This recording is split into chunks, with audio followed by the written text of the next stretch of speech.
Bonjour à toi. Alors, j'ai reçu un commentaire sous l'une de mes vidéos qui disait comment peut-on soigner quelque chose qui n'a pas été scientifiquement prouvé et même philosophiquement.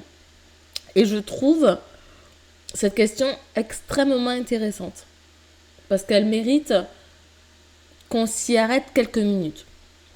Parce que quand je parle d'âme, je sais que certaines personnes vont immédiatement penser à quelque chose de mystique, de religieux ou même d'ésotérique.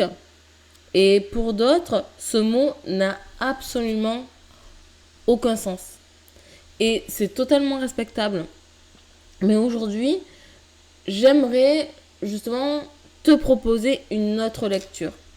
En fait, quand je dis ton corps parle parfois à la place de ton âme, je ne suis pas en train de faire une affirmation scientifique. Je ne suis pas en train de dire qu'il existe une preuve en laboratoire de l'existence de l'âme. Je parle d'une expérience humaine. Je parle de ce moment où tout semble aller bien sur le papier, mais où à l'intérieur, quelque chose ne va plus. Tu continues à avancer, tu continues à sourire, tu continues à travailler, tu continues à t'occuper des autres. Et pourtant, tu es épuisé. Et là, pas seulement physiquement, mais profondément. Comme si quelque chose en toi criait en silence. Et la science peut mesurer beaucoup de choses. Par exemple, le rythme cardiaque, le cortisol, le stress, le sommeil, l'anxiété, la dépression. Et heureusement que la science le fait. Mais en fait, la science ne donne pas toujours un nom à ce sentiment que beaucoup d'entre nous ont déjà vécu.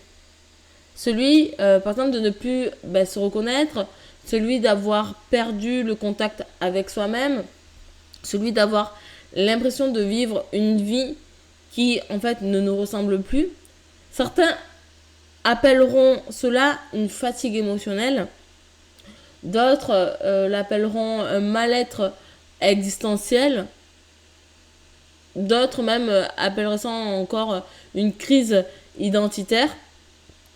Et certains, comme moi, utiliseront le mot âme. Parce que ce mot représente pour eux leur vérité intérieure, leur essence, leur partie la plus authentique.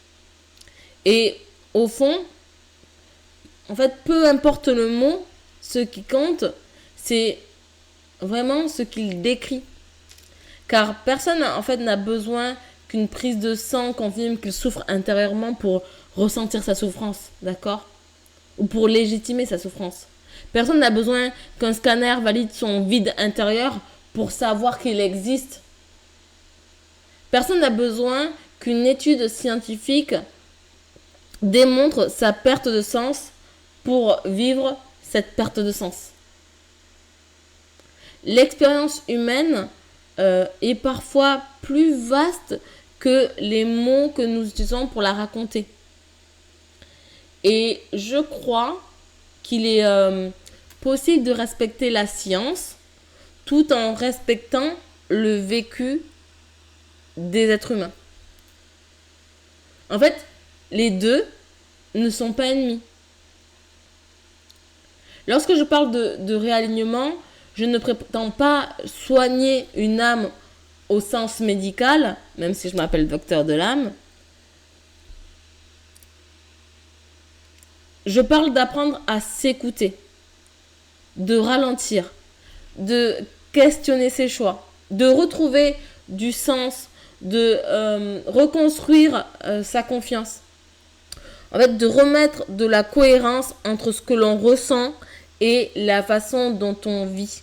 Parce qu'il arrive un moment où justement notre corps nous envoie des signaux, comme une fatigue persistante, comme une perte de motivation, une irritabilité inhabituelle, un sentiment d'étouffement. Et parfois, ces signaux, en fait, nous invitent simplement à nous poser une question. Suis-je encore en train de vivre une vie qui me ressemble?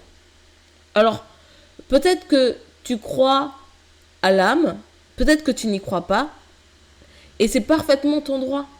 Mais je pense que nous pouvons tous nous retrouver sur une idée, c'est que l'être humain a besoin d'être en accord avec lui-même. Et lorsque cet accord, justement, disparaît, quelque chose en nous finit toujours par demander notre attention. Alors, appelle-le comme tu veux, appelle-le âme, psyché, inconscient, monde intérieur. Le nom importe finalement assez peu, parce que ce qui compte, c'est d'écouter ce qui cherche à être entendu. Prendre soin de toi. Et n'oublie pas, parfois, la plus grande preuve dont nous avons besoin n'est pas dans un laboratoire. Elle est dans ce que nous ressentons profondément lorsque nous avons enfin le courage de nous écouter.